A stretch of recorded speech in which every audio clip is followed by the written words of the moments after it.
diselenggarakan oleh Takmir Masjid Abdurrahman bin Auf dan Klik Sunnah TV, disiarkan langsung dari Masjid Abdurrahman bin Auf, Bantul, Yogyakarta. Didukung oleh sahabat Maba, Seroja dan Serima, serta MBI Chapter Jogja. Silakan siapkan diri, luruskan niat dan catat faedah yang akan disampaikan.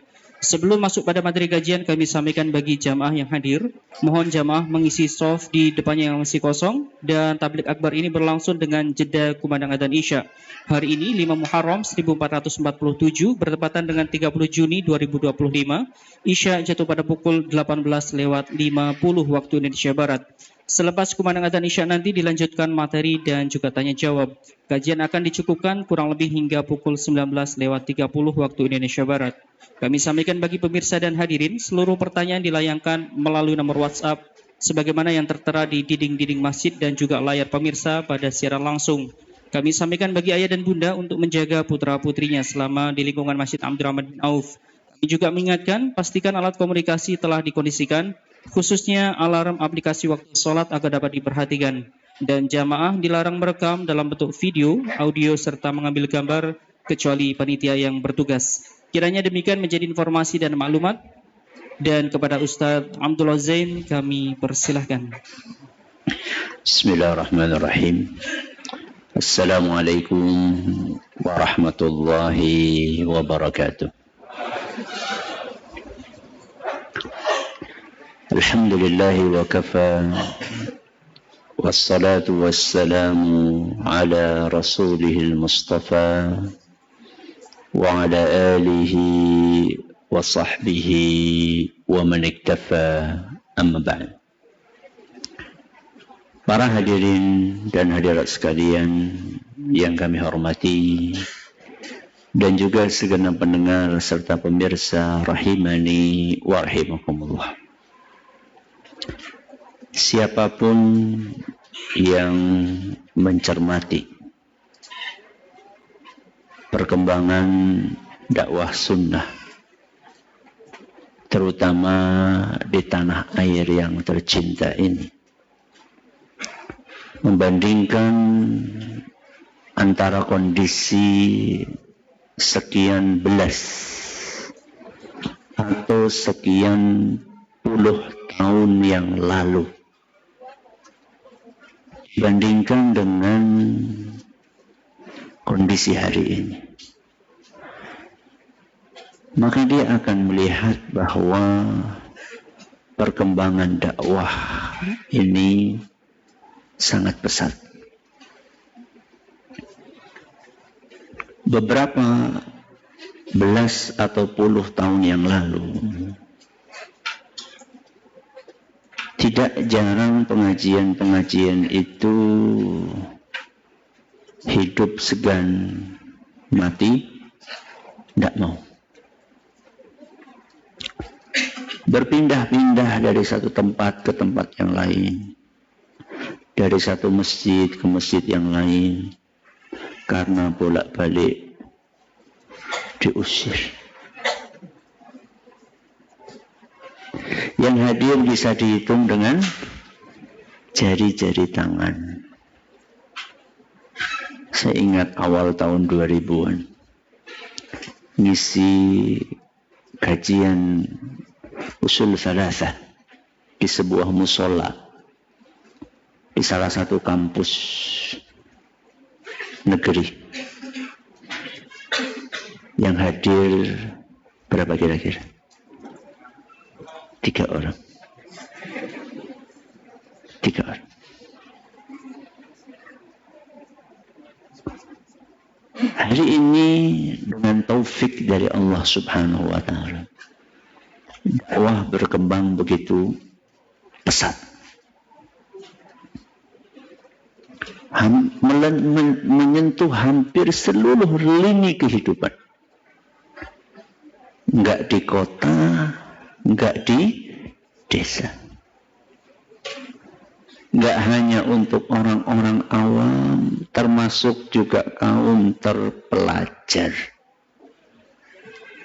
Enggak cuma rakyat biasa, termasuk para pejabat. Dan fenomena ini membahagiakan atau harus diwaspadai? Membahagiakan atau harus diwaspadai? Dua-duanya. Dua-duanya. Berkembang pesatnya dakwah sunnah ini membahagiakan sekaligus harus diwaspadai. Kenapa membahagiakan? Karena semakin banyak orang dapat hidayah. Kita ini lebih senang satu orang dapat hidayah atau 1000 orang? 1000 orang. Berarti akan semakin banyak orang masuk surga. Tapi di waktu yang sama kita juga harus waspada. Kenapa kok kita harus waspada? Karena salah satu sunnatullah di alam semesta ini adalah sesuatu yang semakin tinggi, maka ujiannya akan semakin berat. Seperti apa? Pohon. Angin yang menerpa pohon kelapa yang menjulang tinggi berbeda levelnya dengan angin yang menerpa suket teki. Ngertos suket teki? Rumput yang kecil. Rasulullah sallallahu alaihi wasallam pernah ditanya dalam sebuah hadis yang diriwayatkan oleh Imam Ahmad, dan kata Imam At-Tirmidzi, hadis ini hasan sahih. Ya Rasulullah, ayyun nasi asyaddu bala'a? Wahai Rasul, siapakah orang yang paling berat ujiannya? Siapakah orang yang paling berat ujiannya? Apa kata Nabi sallallahu alaihi wasallam? Al-anbiya. Sinten? Para nabi. Tsumma sholihuna. Kemudian orang-orang solih. Tsummal amsalu fal amsalu minan nas. Kemudian orang-orang yang baik yang levelnya di bawah itu. Yubtalar rajulu ala hasabi dini. Orang itu akan dikasih ujian sesuai dengan level keimanannya. Berarti semakin tinggi keimanannya, ujiannya juga semakin apa? Berat. Maka kita harus waspada.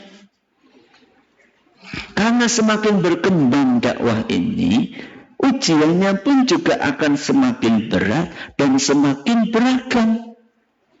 Pertanyaannya, ujian dari luar atau ujian dari dalam? Dari luar atau dari dalam? Dua-duanya.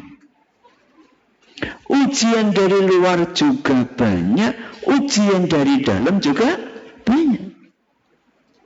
Ujian dari luar, semakin banyak orang yang cemburu. Subhanallah. Ya.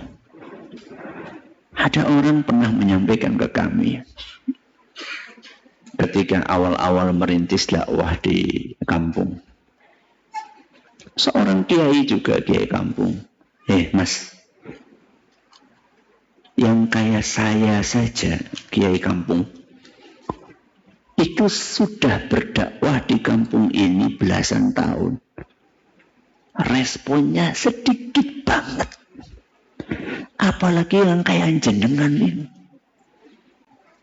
Wis jenggoten, celanane cingkrang, bojone cadaran, opo-opo dalil.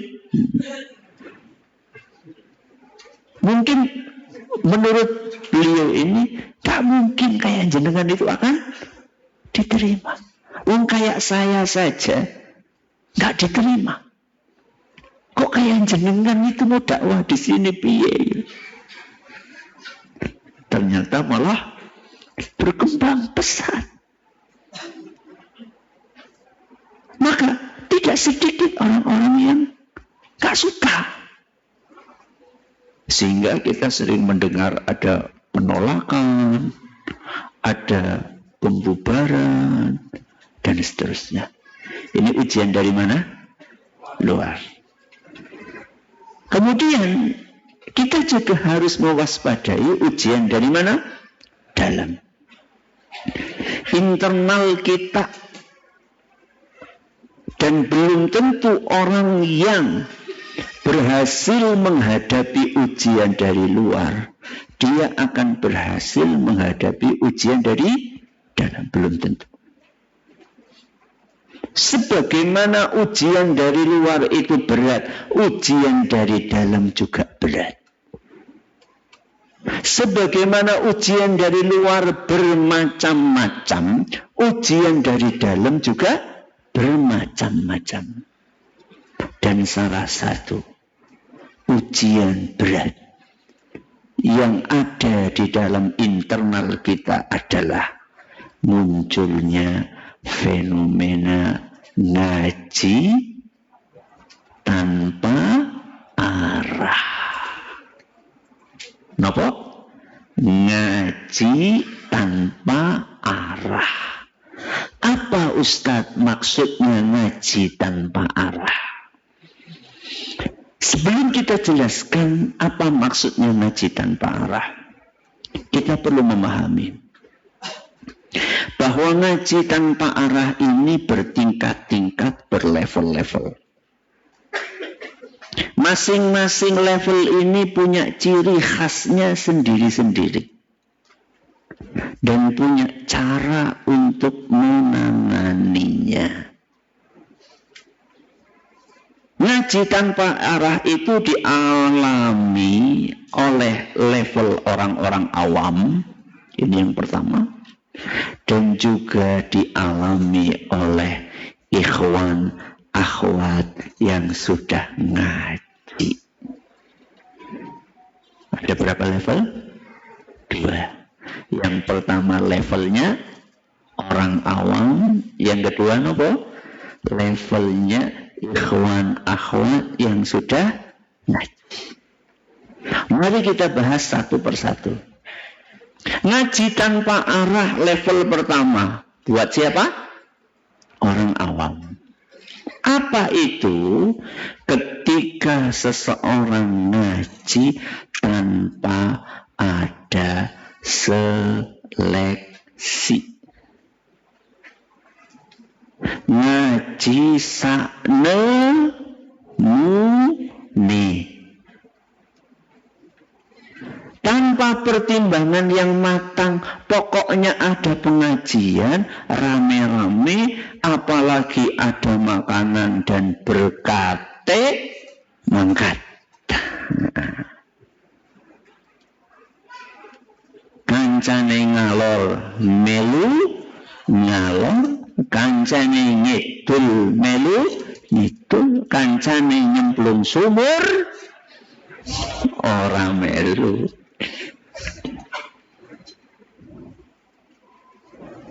Yang penting rame, yang penting Ustaz viral. Apalagi kalau Ustaz lucu, semakin semangat untuk berangkat. Akhirnya selesai pengajian ditanya, piye pengajian ini? Lucu. Berarti terjadi persaingan antara pengajian dengan stand up komedi. Antara ustadz dengan pelawak. Padahal para ulama kita dahulu sudah mengingatkan. Di antaranya Al-Imam Muhammad bin Sirin rahimahullah. sebagaimana diriwayatkan oleh Imam Muslim dalam muqaddimah kitab sahih beliau, inna hadzal ilma dinun. Ilmu itu bagian dari agama. Fanzuru amman ta'khuduna dinakum. Maka yang selektiflah, pilihlah kamu itu belajar sama siapa.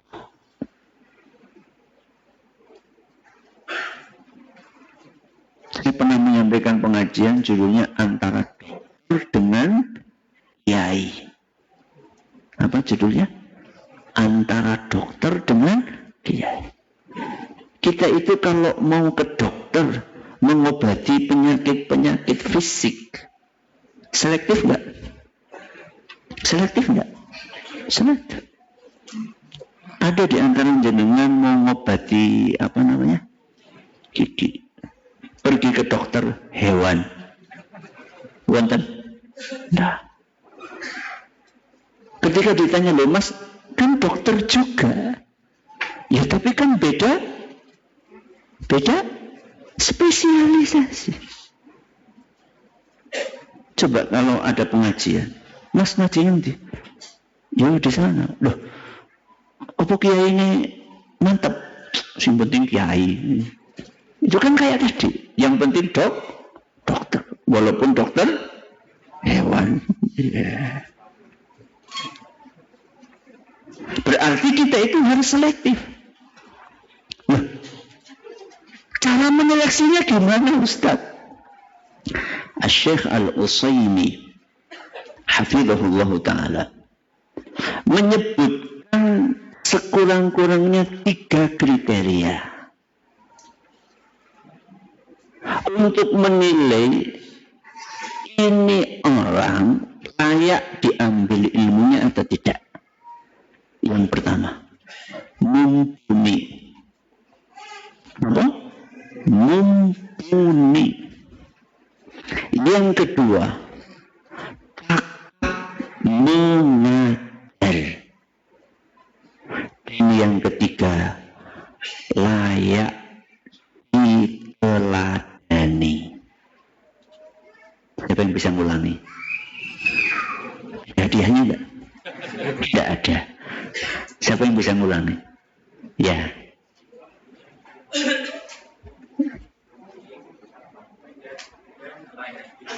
Kayaknya saya bawa. Coba nak, ambilin tasnya Abi. Laptop. Laptopnya nggak ngaji.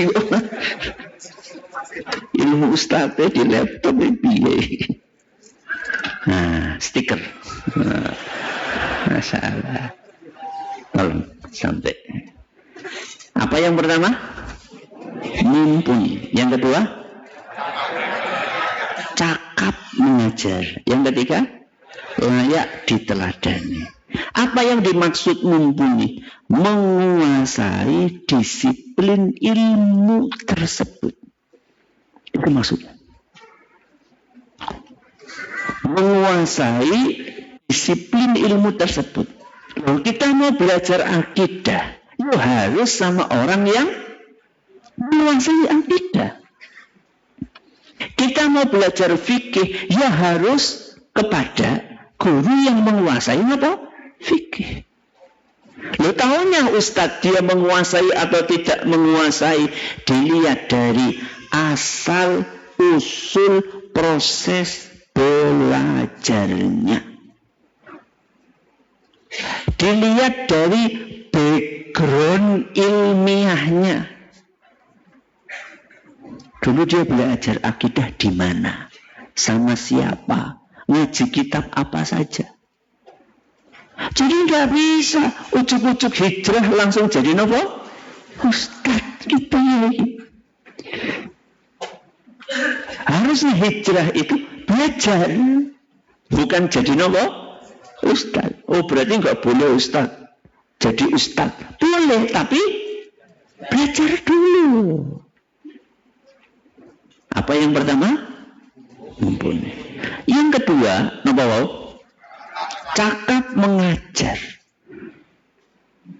Belum tentu orang yang mumpuni bisa ngajar.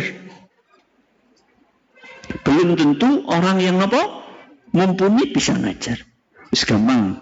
Belum tentu profesor bisa ngajar anak TK. Betul? Betul. Ada metodologi mengajar. Sehingga jangan kaget ada pengajian 1 jam full. Jamaahnya selesai pengajian ditanya, paham? Betul. Karena bahasanya terlalu tinggi, terlalu intelek, sehingga masyarakat awam tuh nggak ngerti. Maka yang kedua harus cakap mengajar. Yang ketiga layak diteladani. Ini bukan ilmu umum, ini ilmu agama. Ilmu agama itu tujuan dipelajari untuk diamalkan. Lah kalau misalnya gurunya ngajari sholat tapi enggak sholat, itu ya. Maka kriteria yang ketiga, guru itu layak diteladani. Dah, ini pembahasan tentang level pertama. Levelnya siapa? Orang awam. Mari kita pindah level yang kedua. Apa tadi? Levelnya ikhwan akhwat yang sudah ngaji. Ternyata ngaji tanpa arah ini juga menjangkiti ikhwan akhwat yang sudah ngaji, bahkan sudah lama ngaji. Jangan sampai kita termasuk orang-orang tersebut. Nah, ciri-cirinya apa, Ustaz? Bahwa kita terjangkiti ngaji tanpa arah. Ciri yang pertama, tidak menerapkan skala prioritas dalam belajar. Apa yang pertama? Tidak menerapkan skala prioritas dalam belajar. Apakah belajar itu memerlukan skala prioritas? Perlu napa mboten? Perlu. Kenapa? Karena ilmu agama itu satu cabang atau banyak cabang? Banyak. Contohnya, katanya banyak. Contohnya, ilmu hadis, ilmu fikih, ilmu tafsir, ilmu akidah, ilmu nahwu, ilmu shorof. Baru 6. Ya. Usul fikih, mustalah, hadis, qawaid, fiqhiyah. Banyak. Dari sekian cabang ilmu agama ini, mana yang penting? Mana yang penting? Hah? Semuanya penting. Bagus. Mana yang paling penting? Nah, itu baru. Saya kasih ilustrasi. Yang hadir di lantai 1 adalah ikhwan-ikhwan yang ganteng. Betul? Betul? Ya betul lah. Kalau nggak ganteng berarti di mana? Di atas.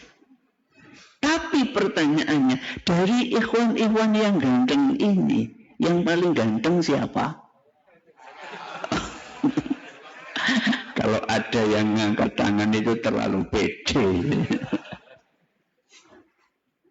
Jadi ketika saya katakan si A paling ganteng, itu bukan berarti yang lainnya nggak ganteng. Cuman levelnya level standar lah. Ya, ada yang 6, ada yang berapa? 9. Ya.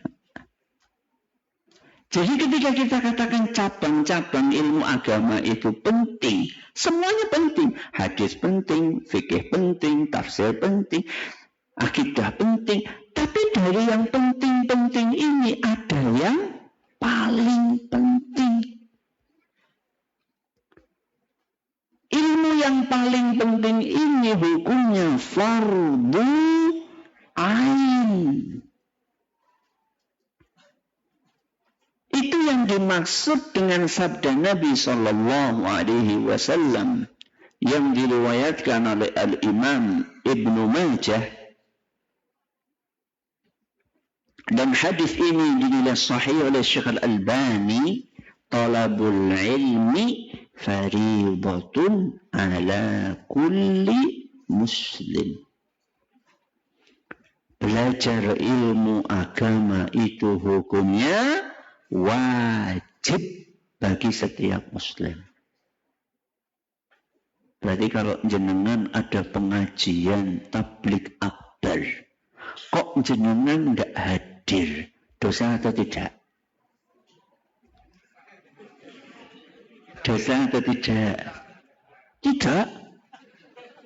Dosa atau tidak? Nah, wajib kok. Belajar ilmu agama hukumnya apa? Wajib.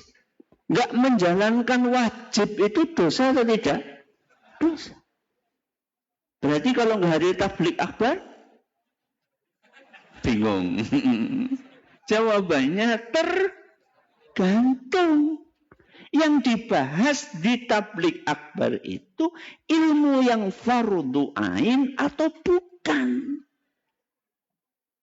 Dan kita sudah tahu ilmu tersebut atau belum.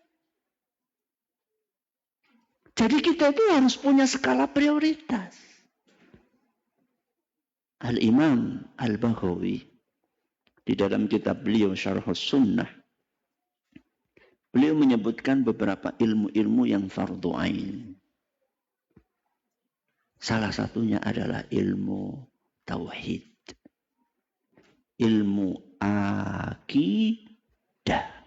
Ini fardhu ain. Ya. Kemudian yang beliau sebutkan juga adalah ilmu tentang sholat. Ini termasuk fardhu ain. Pondasinya adalah ilmu tentang akidah. Makanya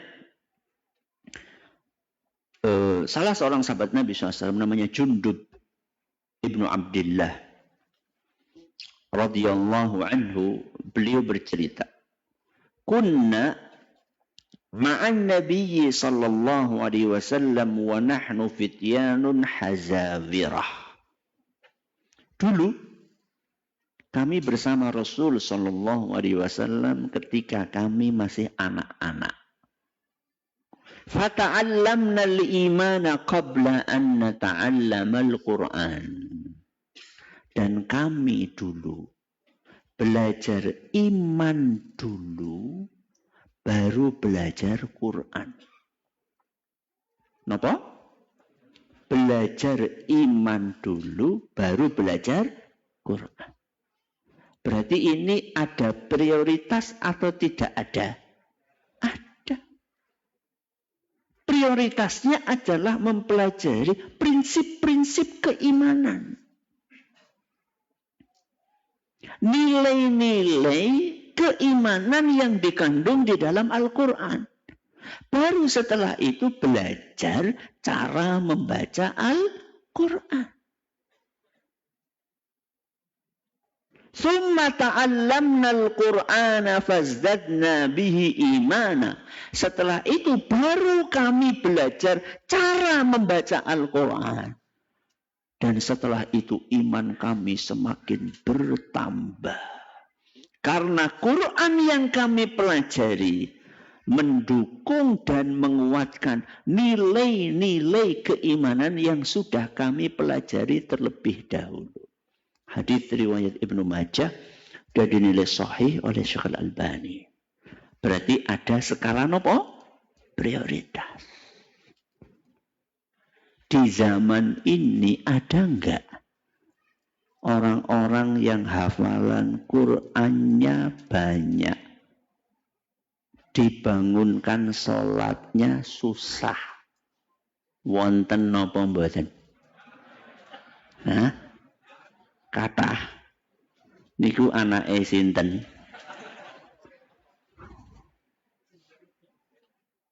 Mungkin pola belajarnya kebalik. Kalau dahulu para sahabat itu diajari prinsip-prinsip keimanan dulu. Dan ini lebih penting. Kenapa? Karena itu pondasi. Sehingga kita kalau pengen belajarnya terarah, cari pengajian yang mengajarkan apa? Akidah, nilai-nilai keimanan, prinsip-prinsip keimanan. Itu diprioritaskan. Setelah belajar akidah, belajar ilmu tentang ibadah yang paling wajib. Napa? Sholat. Yeah. Sholat lahiriahnya maupun sholat batiniahnya. Lahiriah itu ya gerakan, bacaan, rukun-rukun, syarat-syarat, wajib-wajib. Dan jangan lupa, sholat juga harus dipelajari batiniahnya. Maksudnya pripun Ustaz? Yo sholate pripun supaya bisa khusyuk. Kata Al-Imam Ibnul Qayyim rahimahullah, fasalatun bila khusyu'in kajasadin bila ruhin. Salat ndak khusyuk itu seperti tubuh ndak ada nyawanya. Alias bangkai. Berarti sudah berapa bangkai yang kita persembahkan kepada Allah. Jadi kita itu harus proporsional. Sebagaimana kita mempelajari, mengusahakan cara takbiratul ihram yang benar, kita juga harus mengusahakan bagaimana supaya bisa fokus dalam sholat. Dan ingat, sebelum sholat harus apa? Wudu. Berarti wudu wajib napa mboten? Wajib untuk dipelajari. Tidak jarang orang sudah ngaji lama, wudunya masih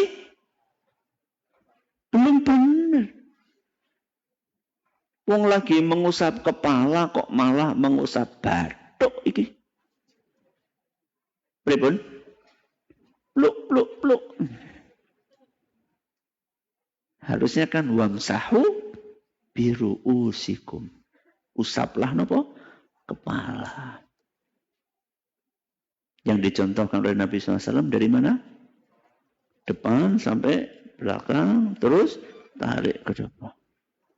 Wah Ustaz, baru pakai pomade. Baru disisiri, rusak sisirnya. Ya enggak masalah. Ya, tinggal sisiran lagi. Apa susahnya? Jadi harus ada skala apa? Prioritas. Dah. Ini ciri yang pertama. Ngaji tanpa arah adalah ngaji yang tidak menerapkan skala prioritas. Ciri yang kedua.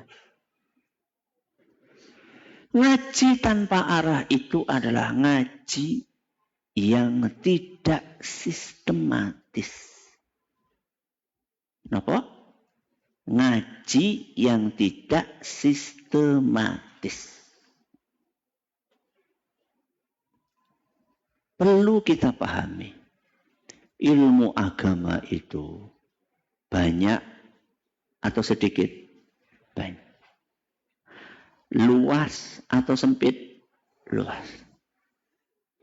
Untuk bisa menguasai ilmu agama yang luas dan banyak itu ada tahapannya. Kalau boleh diumpamakan itu, orang yang baru ngaji itu seperti bayi yang baru lahir. Apa makanannya? ASI. ASI. Setelah ASI sekian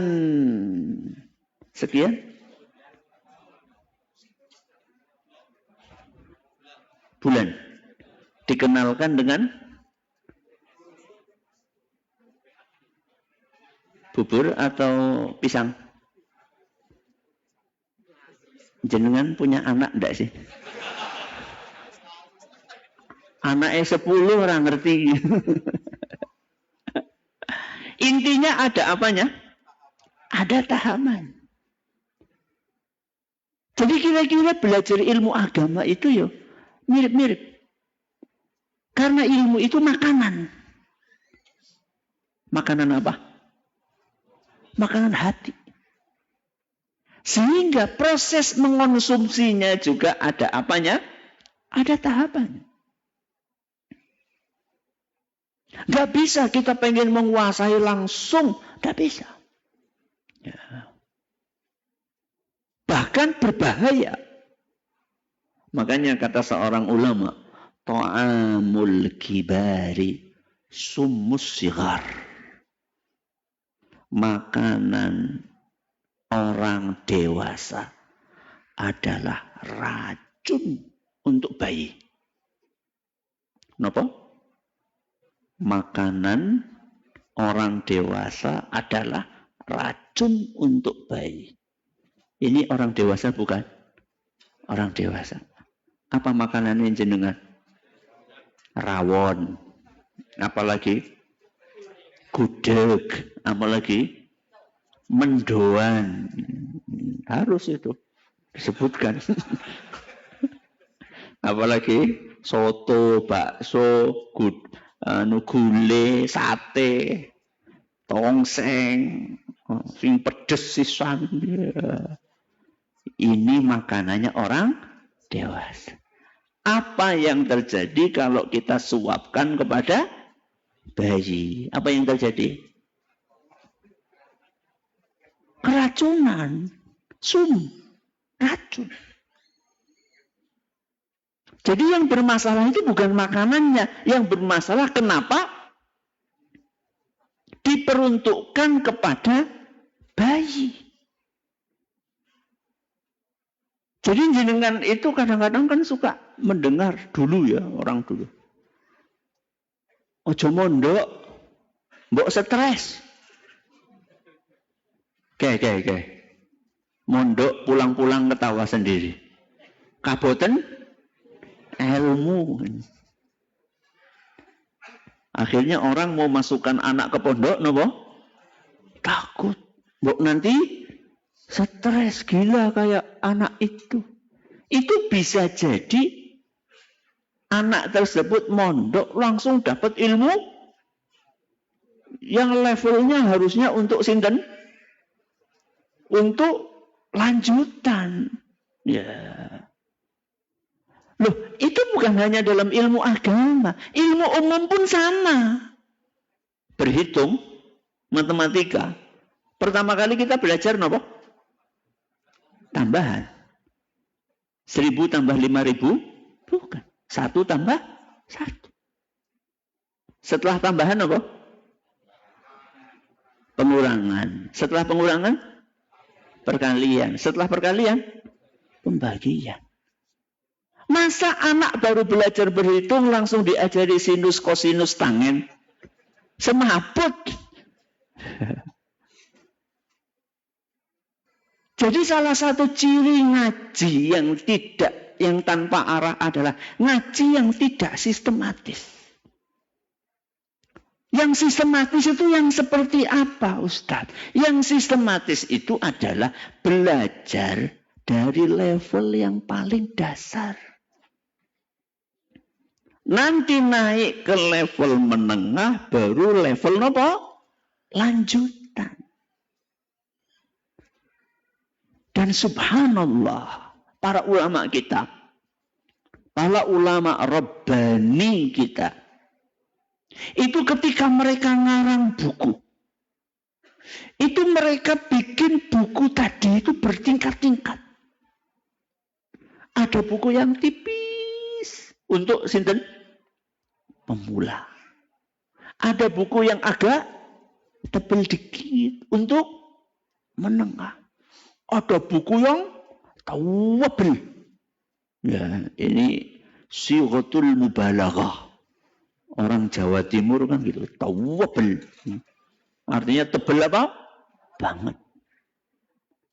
Saya kasih contoh. Ilmu hadis. Ilmu apa? Hadis. Ada yang buku tipis. Napa? Arba'in. Napa? Arba'in. Ada yang lebih tinggi. Apa contohnya? Umdatul Ahkam. Bulughul Maram. Ada yang tawabel. Napa? Pernah lihat buku tebelnya segini? Belum? Fathul Bari. Syarah Sahih Bukhari. Jadi jenengan pengen belajar hadis, jangan ujuk-ujuk langsung Fathul Bari. Sedangkan belum belajar Bulughul Maram, apalagi belajar Arba'in. Coba yang sudah hafal Arba'in angkat tangan. Gimana mau langsung belajar buku yang gede-gede, yang tipis aja belum? Ini di dalam bidang apa? Hadis. Fikih pun juga sama. Setiap mazhab fikih, mazhab Hanafi, Maliki, Syafi'i, Hambali, semua mazhab fikih itu mereka punya matan buku tipis yang paling ringkas untuk pemula. Dalam fikih Syafi'i misalnya ada namanya matan Abi Syuja, matnul ghayati wat taqrib. Matan tipis. Ya. Setelah itu kemudian naik level berikutnya. Jadi jangan ujuk-ujuk kita pengen ngaji Al-Majmu' Syarah Muhadzab karya Imam An-Nawawi 23 jilid. Masya Allah. Keren. Ya. Ada sebagian orang beli kitab itu yang tebel-tebel. Terus ditaruhnya di ruang tamu. Buat nakut-nakuti tamu. Padahal belum tentu bisa baca. Malah ada sebagian orang itu pergi ke toko buku. Ditanya sama penjaga toko, jenengan mau nyari kitab apa? Saya nyari kitab yang kira-kira 30 cm. Kenapa?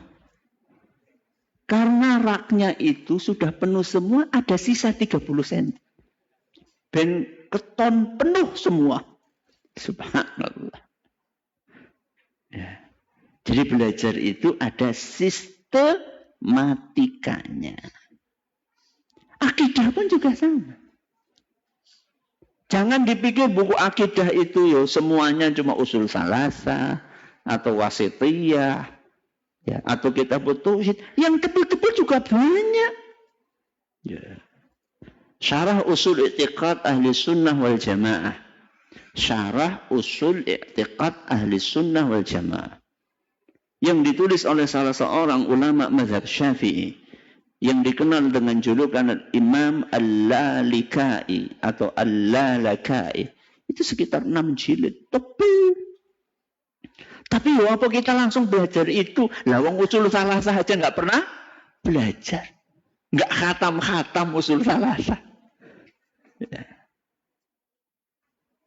Jadi yang mengakibatkan orang itu enggak kuat ilmunya adalah karena dia tidak belajar secara sistematis. Sehingga nasihat saya, jangan cuma gemar menghadiri tabligh akbar. Walaupun tabligh akbar itu rasanya yang hadir apa? Banyak. Tapi hadirilah pengajian yang rutin. Yang mengajarkan kitab-kitab step by step. Yang mengajarkan ilmu secara bertahap. Ya. Berarti tabligh akbar nggak penting ya? Penting nama betul? Penting. Buat apa? Buat galang dana. Tabligh akbar itu ya penting untuk apa? Motivasi. Untuk motivasi. Jadi ada juga fenomena yang disebutkan oleh sebagian ustadz. Muncul fenomena ngaji kuliner. Kenapa? Ngaji kuliner. Kenapa niku ngaji kuliner? Ngaji icip-icip. Ya, jadi ustadz mana hadir? Cocok iki. Ya. Datang lagi. Iki gak cocok iki. Ngantuk. Walaupun ilmu yang diajarkan itu sistematis. Jadi kita itu jangan cuma menilai ustadz dari apanya, retorikanya saja. Walaupun retorika itu penting, itu adalah kemasan. Lebih penting mana? Kemasan atau isi? Isi. Sehingga kalau kita ketemu sama ustadz yang mungkin bukan orator. Bukan apa? Orator. Tapi yang diajarkan ilmu yang dasar dan kita butuh hadir. Nah, kami ketika di Madinah pun juga menghadiri pengajian-pengajian yang syekhnya itu yang isinya datar gitu. Bukan apa? Berapi-api gitu. Guru-guru kami yang Masya Allah, Tabarakallah. Ya, Syekh Abdul Muhsin Al-Abbad. Hafizahullah. Syekh Ibrahim. Hafizahullah. Masyayikh-masyayikh yang lain. Itu kalau jenengan perhatikan pengajiannya. Pripun? Naik turun gitu? Enggak. Kenapa? Landai. Makanya tidak sedikit orang yang baru hadir itu tekluk.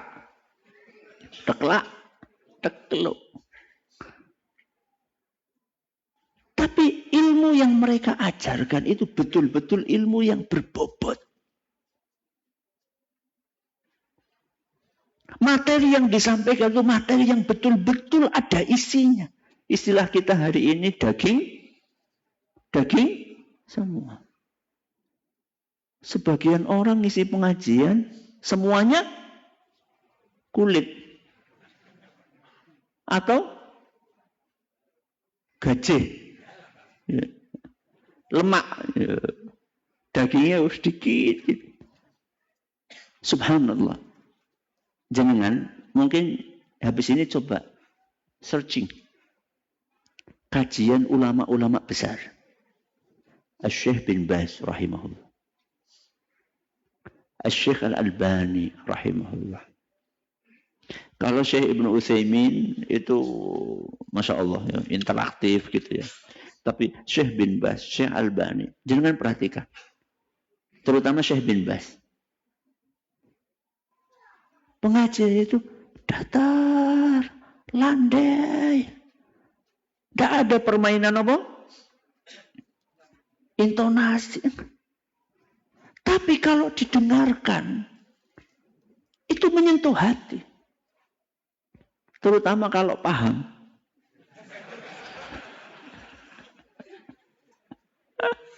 Kalau ndak paham, yo nangis. Nangis karena ndak paham. Bukan nangis karena meresapi isinya. Sudah masuk waktu?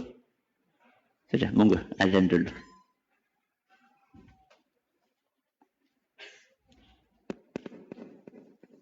Allahu Akbar, Allahu Akbar. Allahu Akbar, Allahu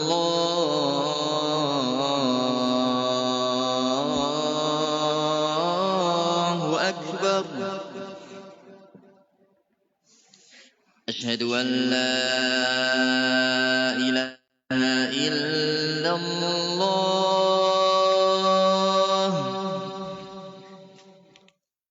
أشهد أن لا إله إلا الله. أشهد أن محمدا رسول الله.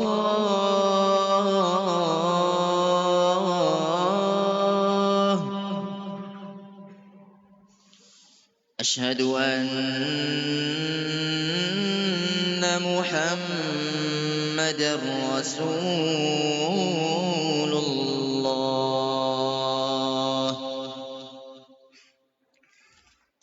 حي على الصلاة.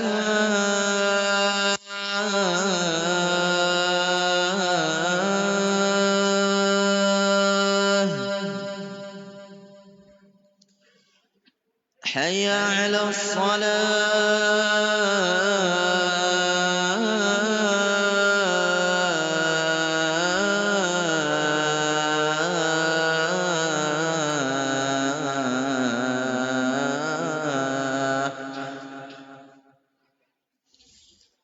حي على الفلاح.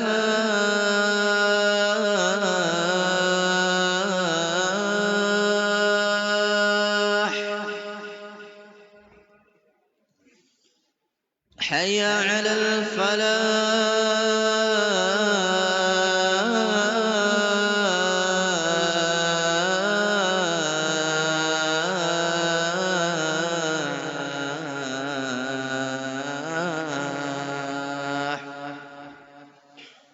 الله أكبر،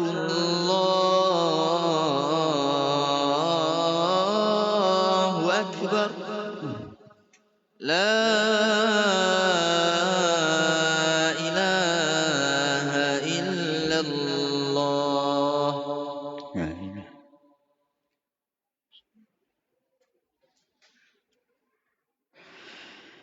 Kita sudah membahas dua level, ya.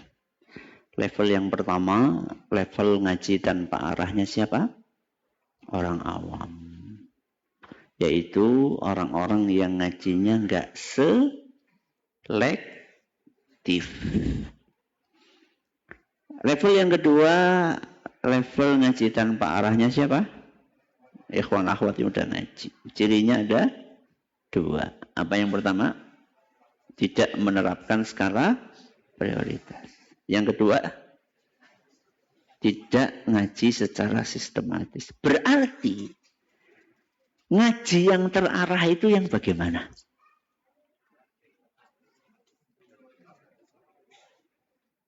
Dari awal, ngaji yang terarah itu yang bagaimana? Sebelum itu, yang selektif. Memilih guru, terus yang menerapkan skala prioritas, terus yang sistematis. Itulah ngaji yang terarah. Kenapa sih Ustadz ngaji pakai arah-arah segala?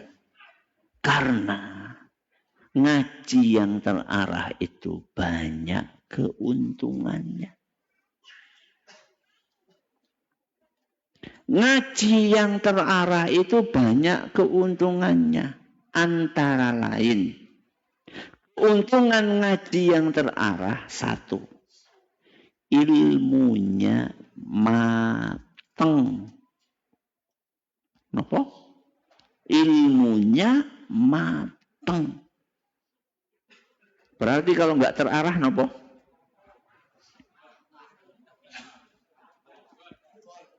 Mogol. Ya, mengkal. Ya betul ya, mengkal, nggak mateng. Maksudnya mateng itu bagaimana Ustaz? Fondasinya kuat dan pemahamannya utuh. Kenapa? Fondasinya kuat dan pemahamannya utuh. Kalau nggak mateng itu ya cuma mengumpulkan potongan-potongan pengetahuan. Tablik akbar sana, tablik akbar sini, dapat ini, dapat itu, gitu. Ibarat puzzle. Napa? Puzzle. Jadi puzzle-nya boten napa? Boten lengkap. Tapi kalau orang ilmunya matang, puzzle-nya lengkap, disusun itu akan membentuk sebuah gambar. Sebuah pola yang jelas. Kalau orang ilmunya matang, itu nggak gampang bingung. Ketika menghadapi masalah-masalah, persoalan-persoalan agama yang muncul di tengah masyarakat. Makanya kata Nabi SAW dalam hadis riwayat Bukhari dan Muslim, "Man yuridillahu bihi khairan yufaqihu fiddin." Barang siapa yang pengen, barang siapa yang Allah kehendaki untuknya kebaikan, maka Allah akan jadikan orang itu faqih di dalam ilmu agama.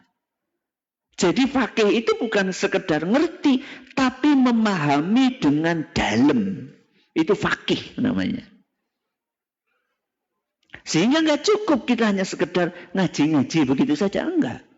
Kalau pengen kita mendapatkan kebaikan dari Allah, maka belajarlah yang serius. Sehingga kita bisa memahami dengan pemahaman yang utuh tentang ilmu-ilmu yang kita pelajari. Entah itu akidah, fikih, atau yang lain. Yang kedua, apa keuntungannya kalau ngajinya terarah? Tidak mudah terombang-ambing saat fitnah. Kenapa? Tidak mudah terombang-ambing saat fitnah. Ciri khasnya zaman fitnah adalah antara kebenaran dan kebatilan itu samar-samar. Informasinya simpang siur. Emosi lebih gampang nopo terpancing.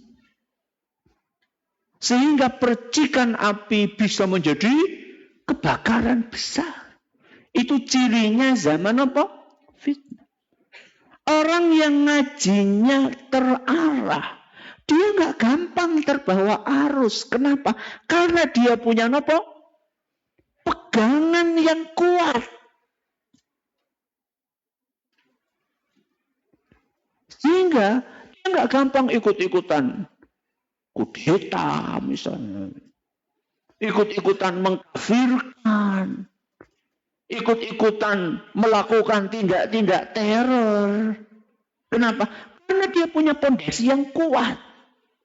Bahwa aslinya seorang yang sudah mengucapkan kalimat syahadat, dia adalah seorang muslim. Seorang muslim berarti nyawanya haram, hartanya haram, kehormatannya haram untuk diusik, diganggu. Itu bagi orang yang punya pondasi kuat.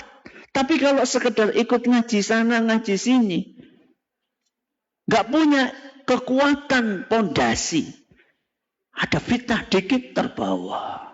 Na'udzubillah min dzalik. Yang ketiga, keuntungan ngaji yang terarah itu lebih cepat mengantarkan kepada tujuan. Napa? Lebih cepat mengantarkan kemana? Ke tujuan. Tujuan kita ngaji napa? Pengen masuk surga. Man salaka tariqan yaltamisu fihi ilman sahhalallahu lahu bihi tariqan ilal jannah. Barang siapa yang meniti jalan untuk belajar ilmu agama, maka Allah akan mudahkan jalannya kemana? Surga. Coba kalau kita ngajinya nggak sistematis. Belum belajar akidah, sudah belajar ilmu-ilmu yang lainnya yang tidak fardu ain. Kemudian kita mati masih melakukan kesyirikan. Pripun? Cepat sampai tujuan. Tujuannya mana? Nauzubillahi min dzalik. Tapi kalau kita belajar akidah, kita tahu mana tauhid, mana syirik. Begitu belajar akidah, syiriknya ditinggalkan. Kok seandainya Allah takdirkan mati, masih ada dosa-dosa yang lainnya. Dosa-dosa yang lainnya ini punya potensi besar untuk diampuni sama Allah. Jadi ngaji yang terarah itu menguntungkan karena membuat kita cepat sampai kepada tujuan. Itu tujuan di mana? Di akhirat. Di dunia tujuannya kita bisa beramal. Kita bisa paham ilmu yang diajarkan. Kalau kita ngajinya nggak pakai bimbingan guru yang mumpuni, terus yang apa lagi tadi? Cakap mengajar yang bisa diteladani. Ketika kita ngajinya nggak pakai bimbingan guru, bingung kita. Guru itu ketika akan mengajarkan ilmu, guru yang mumpuni dan cakap mengajar, dia akan meramu ilmu tersebut. Setelah diramu, ibarat makanan tinggal dinopo, tinggal disantap. Enak nama betul? Enak. Yang capek siapa? Gurunya.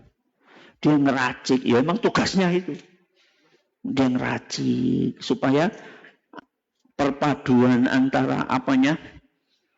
Garam, terus gula, bawang merah, bawang putih. Jadi lapar Ustaz. Pas. Terus disajikan. Jenengan bisa menikmati. Kalau jenengan nggak pakai bimbingan guru, mumet. Baca ayat, tafsir ayat. Kok baca kitab tafsir A kayak gini ya? Tafsir B kayak gini, tafsir C kayak gini. Ini maksudnya piye toh? Tapi kalau di bawah bimbingan guru, dia akan pilihkan kepada jenengan tafsir yang paling mudah dipahami, yang bisa langsung diamalkan.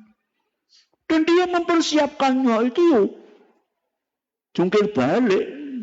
Jadi jangan dipikir Ustadz itu capeknya cuma ketika apa? Ngajar. Ketika mempersiapkan materi itu lumayan capeknya. Mungkin durasi pengajian cuma 40 menit. Persiapannya bisa? 4 hari. Masya Allah. Lama persiapannya. Ya. Supaya apa? Supaya jamaahnya itu bisa memahami ilmu yang disampaikan dengan baik. Oke. Inilah materi kita hari ini. Semoga bermanfaat bagi kita semuanya. Kita bacakan beberapa pertanyaan. Ustaz, ada contoh kasus di sebuah kampung. Seseorang yang sudah sering ngaji salaf. Dibandingkan dengan orang-orang yang ngisi pengajian di kampung itu, beliau termasuk yang lebih paham. Tapi karena merasa fakir ilmu, kadang menolak untuk ngisi. Sedangkan kalau beliau tidak ngisi, tentunya akan digantikan oleh orang yang isi ceramahnya kadang tidak sesuai sunnah. Batasan mumpuni dan cakap itu seperti apa? Apabila dikaitkan dengan sampaikan ilmu walaupun satu ayat.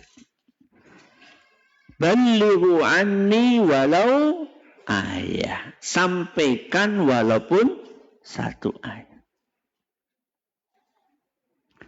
Berarti yang disampaikan apa? Sampaikan walaupun satu ayat. Berarti yang disampaikan apa? Ayat. Bukan dongeng. Berarti menyampaikan ilmu. Jadi kalau jenengan punya ayat, sampaikan. Ya tapi kan belum paham tafsirnya Ustaz. Ya jangan disampaikan. Nanti bisa-bisa malah ngawur. Makanya subhanallah. Di masjid-masjid di Arab Saudi. Itu hampir di setiap masjid itu mesti ada kitab. Ada apa? Kitab. Kitab yang biasa dibaca setiap habis sholat. Rata-rata kitab yang dibaca adalah kitab Riyadhus Shalihin. Kitab Riyadhus Shalihin. Imamnya itu sekedar baca saja. Dari Abu Hurairah radhiyallahu anhu dari Nabi sallallahu alaihi wasallam beliau bersabda, bacakan hadisnya terus bacakan terjemahan. Orang Saudi kok terjemahan? Mungkin ada pelajaran 1-2. Ada syarah syarah ringkas gitu ya. Sudah gitu aja. Kalau memang kemampuannya seperti itu, cukup seperti itu. Gak usah nopo dibumbui, mbok malah salah bumbu. Ya. Ustaz ini sudah lama ngaji, kalau menolak berarti diisi sama yang lainnya. Asal jenengan itu yakin bahwa ilmu yang jenengan sampaikan itu benar, sampaikan. Salah satu cara yang gampang. Jenengan dengerin pengajian ustadz yang jenengan percaya. Terus diapain? Ditulis. Terus jenengan sampaikan seperti itu. Sudah. Itu lebih nopo? Aman. Tapi pilih ustadz yang jenengan percaya. Jenengan yakin ilmunya memang mumpuni. Ya, cara menyampaikannya mudah, ya bisa dijadikan teladan, jenengan contoh, ditranskrip, setelah itu disampaikan. Itu lebih ringan bebannya, pertanggungjawabannya di hadapan sinten? Allah. Ustaz, apakah ada asar ahli ilmu yang mengatakan kalian itu tersibukkan dengan kitab lain dan melupakan Al-Quran? Seseorang tersebut mengutamakan ilmu Al-Quran dengan pernyataan ahli ilmu itu. Karena itu lebih utama daripada ilmu hadis. Coba saya tanya. Yang dimaksud ilmu Al-Quran itu apa coba? Cara bacanya tok atau sama isinya? Cara bacanya tok atau sama isinya? Sama isinya. Jadi bukan berarti jenengan itu belajar sampai qiraat asyrah. Ya, 10 qiraat sedalam-dalamnya. Ya. Kemudian mengakibatkan nggak belajar akidah, nggak belajar cara sholat. Belajar Al-Quran itu bukan sekedar cara membacanya, tapi juga isi nilai-nilai kandungan yang ada di dalamnya. Silakan jenengan sibukkan diri dengan belajar Al-Quran, tapi bukan cuma baca tok. Tapi sekalian sama apanya? Isinya. Oh, bagus itu. Dan perlu dipahami jamaah yang kami hormati. Ilmu akidah itu diambil dari mana? Yo Al-Quran. Cuman ilmu akidah itu ibaratnya sudah dirumuskan gitu loh. Sudah diapakan? Rumuskan. Saya kasih contoh. Tauhid itu adalah mempersembahkan ibadah hanya kepada Allah. Tauhid uluhiyah mempersembahkan ibadah hanya kepada, apa dalilnya? Iyyaka na'budu wa iyyaka nasta'in. Jadi inti dari iyyaka na'budu wa iyyaka nasta'in apa? Mempersembahkan ibadah hanya untuk Allah saja. Tok. Til. Ya, hanya untuk Allah saja. Ibadah yang kita lakukan, kita persembahkan hanya untuk Allah. Ini namanya ilmu akidah. Diambilnya dari mana? Ayat iyyaka na'budu wa iyyaka nasta'in. Pertanyaannya, apakah setiap orang yang membaca iyyaka na'budu wa iyyaka nasta'in bisa mengambil kesimpulan tadi? Jawabannya belum tentu. Padahal dia sudah membaca iyyaka na'budu wa iyyaka nasta'in, masih pergi kemana? Dukun. Masihnya jet, masih pakai jimat. Berarti dia itu cuma baca iyyaka na'budu wa iyyaka nasta'in, tapi tidak memahami nilai utama yang dikandung dalam ayat itu. Jadi jangan kemudian, saya nggak belajar akidah, saya cuma belajar Al-Quran tok. Loh, akidah itu diambil dari mana? Dari Al-Quran. Okay. Ustadz, dalam belajar fikih kita dapati ada ustadz kita yang mengajarkan dengan tariqah ahlul hadis.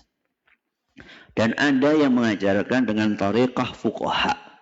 Kita sebagai orang awam belajar baiknya memilih tariqah yang mana yang jenengan paham. Kalau jenengan lebih paham pakai tariqah ahlul hadis, pakai itu. Kalau jenengan lebih paham pakai metodenya ahli fikih, pakai itu. Masing-masing metode tadi sama-sama pernah dipakai oleh para ulama. Dan ulamanya sama-sama keren. Sama-sama ngeten. Ya. Jadi nggak usah kita masuk ke dalam polemik lebih bagus mana. Apakah metodenya ahli hadis atau metodenya ahli fikih? Bagus semua. Yang penting mau ngaji. Sibuk memperdebatkan metode mana yang lebih bagus, tapi nggak pernah ngaji. Buat apa perdebatan itu? Sama-sama punya keunggulan. Mau pakai metode ini atau metode itu. Sekarang jenengan itu lebih nyaman pakai metode mana? Lebih paham pakai metode mana? Kalau lebih paham pakai metodenya ahli fikih, udah pakai itu. Yang penting nggak mengajarkan fanatisme mazhab. Kalau jenengan lebih paham pakai metodenya ahli hadis, udah pakai itu saja. Tidak ada masalah. Itu cuma sarana.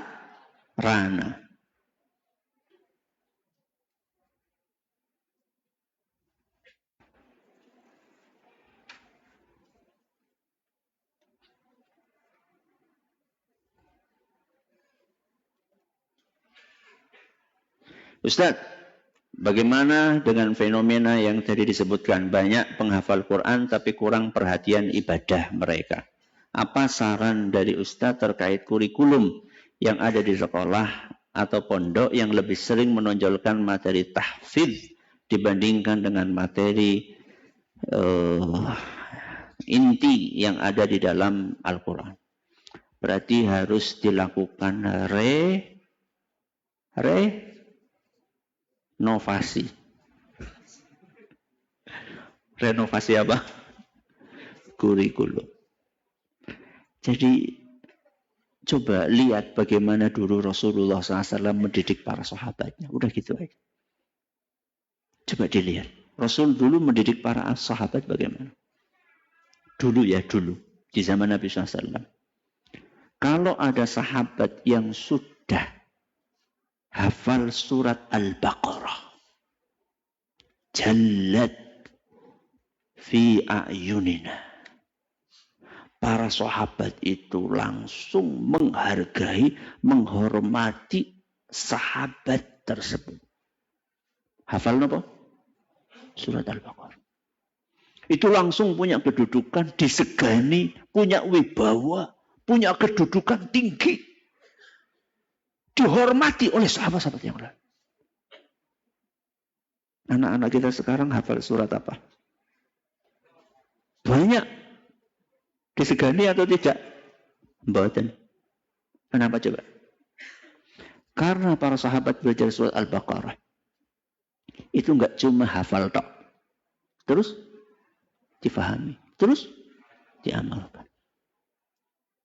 Makanya ada seorang sahabat, kalau enggak salah Ibnu Umar, kalau enggak salah. Itu khatam surat Al-Baqarah, kalau enggak salah 9 tahun. Pinten? 9. Lebih hebat anak jenengan nggih. Nggih napa mboten? Nggih.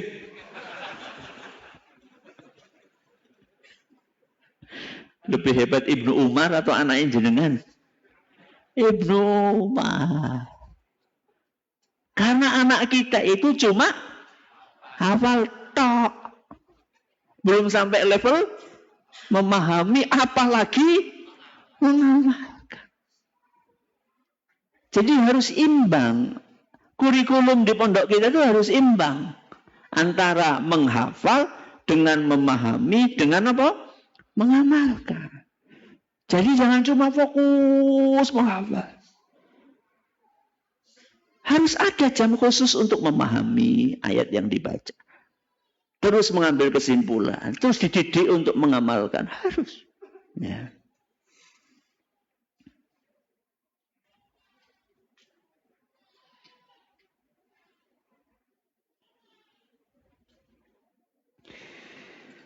Wallahu a'lam bishawab. Semoga apa yang kita pelajari bermanfaat bagi kita semuanya. Terima kasih atas perhatiannya. Mohon maaf atas segala kurangannya. Kita akhiri. Subhanakallahumma bihamdika asyhadu an la ilaha illa anta astaghfiruka wa atubu ilaik. Wassalamualaikum warahmatullahi wabarakatuh. Waalaikumsalam.